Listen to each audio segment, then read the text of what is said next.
আমরা অনেকেই মনে করে থাকি যে মামলাটি আমার বিরুদ্ধে হয়েছে সেই মামলাটি থেকে আমি যখন জামিনে বের হয়ে চলে এসেছি তখন এই মামলাটি শেষ। এবং আমরা যখন কোনো একজন অভিযুক্ত পুলিশ কর্তৃক ধৃত হয় বা গ্রেফতার হয় বা তাকে যখন জেল হাজতে প্রেরণ করা হয় তখন তার একটি কনসার্ন থাকে সে এনিহাও জামিনে বের হতে হবে। এবং জামিনে বের হয়ে আসার আগ মুহূর্ত পর্যন্ত আমরা যতটুকু মামলাটি নিয়ে সতর্ক থাকি বা সচেতন থাকি, জামিনে বের হওয়ার পর থেকে আমরা এই মামলাটি নিয়ে এত বেশি সতর্ক অবস্থানে থাকি না। তো আজকে এই বিষয় নিয়ে আলোচনা করব, সাথে আছে আমি অ্যাডভোকেট রবি। যে বিষয়টি বলছিলাম যে আসলে আমরা যখনই কোনো মামলায় পড়ে থাকি তখন আমরা সেই মামলাটি যতক্ষণ পর্যন্ত আমার জামিনে না বের হতে পারে ততক্ষণ পর্যন্ত আমরা সতর্ক থাকি। কিন্তু অধিকাংশ ক্ষেত্রে আমরা দেখি যে জামিনে বের হয়ে যাওয়ার পরে অনেক ক্লায়েন্ট বা অনেক অভিযুক্ত এই মামলাটি সম্পর্কে ওয়াকিবহাল হয় না অথবা এই মামলাটি সম্পর্কে সতর্কতা অবলম্বন করে না।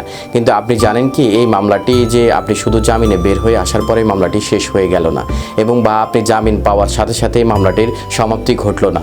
এই বিষয়টি সম্পর্কে আপনাকে আরও বেশি সতর্কতা অবলম্বন করতে হবে। যতদিন পর্যন্ত আপনি জামিনে না বের হয়েছেন ততদিন পর্যন্ত আপনাকে যতটুকু সতর্কতা অবলম্বন করা উচিত ছিল তার চেয়ে বেশি সতর্কতা অবলম্বন করতে হবে যখনই আপনি মামলাটি থেকে জামিনে বের হবেন বাইরে আসার পরে। তখনই যখন একটি মামলা আপনার বিরুদ্ধে চার্জশিট হয়ে আদালতে জমা হয়, আপনার বিরুদ্ধে চার্জ গঠন হয় এবং মামলাটি বিচারে চলে যায় বা ট্রায়াল শুরু হয়, তখন থেকে আপনাকে অবশ্যই এই মামলাটি সম্পর্কে সতর্ক অবস্থানে থাকতে হবে এবং এই মামলাটির দৈনন্দিন খোঁজ খবর নিতে হবে। এবং এই মামলাটির ট্রায়ালের ক্ষেত্রে আপনার আইনজীবীকে আপনি যথেষ্ট সতর্কতা অবলম্বন করার জন্য বলতে হবে এবং আপনার আইনজীবীকে আপনি এক্ষেত্রে সহযোগিতা করতে হবে।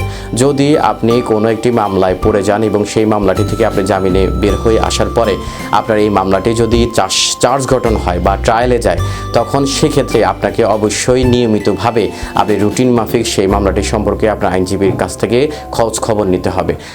আমি দেখে থাকি যে ব্যক্তিগত জীবনে যে আমার অনেক ক্লায়েন্ট আছেন যারা যে যখনই তার মামলাটি জামিনে বের হয়ে চলে আসছেন তখন কিন্তু তারা আর খোঁজ খবর রাখে না। তারা অনেকেই মনে করেন বা একটি ভুল ধারণা তাদের ভিতরে রয়েছে যে, তো আমরা দেখে থাকি অনেক ক্লায়েন্ট রয়েছে যারা কিনা মামলা থেকে জামিনে বের হয়ে আসার পরে কোনোভাবে তার এই মামলাটির আর খোঁজ খবর রাখেন না।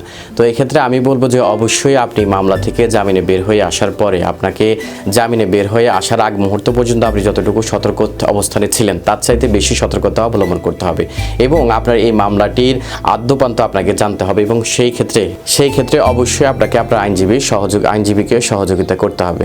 আশা করছি আপনারা বুঝতে পেরেছেন যে একটি মামলায় জামিনে বের হয়ে আসার পরে সেই মামলাটি শেষ হয়ে যায় না এবং পরবর্তীতে যে মামলাটি যদি ট্রায়ালে যায় বা চার্জশিট হওয়ার পরে চার্জ গঠন হয় বা ট্রায়ালে যায় সেক্ষেত্রে আপনাকে আরও বেশি অধিকতর সতর্কতা অবলম্বন করতে হবে এবং জামিনে আসার আগ মুহূর্ত পর্যন্ত আপনি যতটুকু সতর্ক ছিলেন জামিনে বের হয়ে আসার পরে যখন মামলাটি চার্জে চলে যাবে, চার্জ গঠন হবে এবং ট্রায়ালে চলে যাবে তখন কিন্তু আপনাকে তার চাইতে বেশি সতর্কতা অবলম্বন করতে হবে। ধন্যবাদ।